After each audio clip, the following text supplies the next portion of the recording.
Hello everyone, আসসালামু আলাইকুম। দেখেন আজকে আমার কবিতরকে আমি কি খেতে দেব। আমার 3 জোড়া কবিতর প্রায় প্রাপ্তবয়স্ক হয়ে এসেছে, ডিম পাড়ার সময় হয়ে এসেছে। এই জন্য আমার কবিতরকে আমি এখন কিট অর্থাৎ হচ্ছে বিভিন্ন রকম কিটের গুঁড়া খেতে দেবো।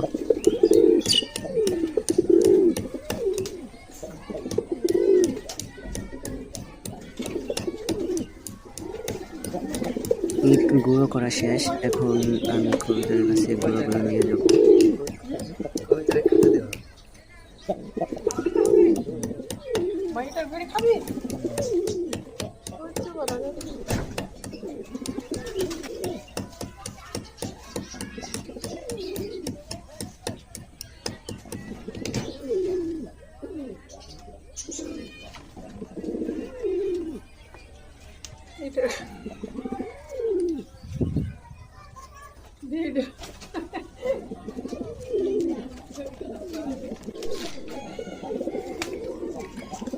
প্রায় সবগুলোই আমি 3টা মাঝখানে দিয়ে দিব।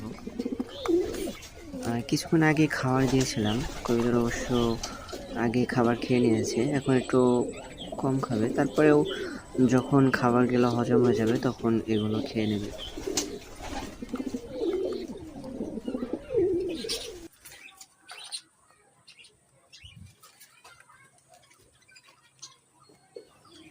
আলহামদুলিল্লাহ, আশা করা যায় যে এগুলো খেলে খুব তাড়াতাড়ি ডিমে আসবে কবুতর, এর জন্যই তাদেরকে এগুলো খেতে দেওয়া।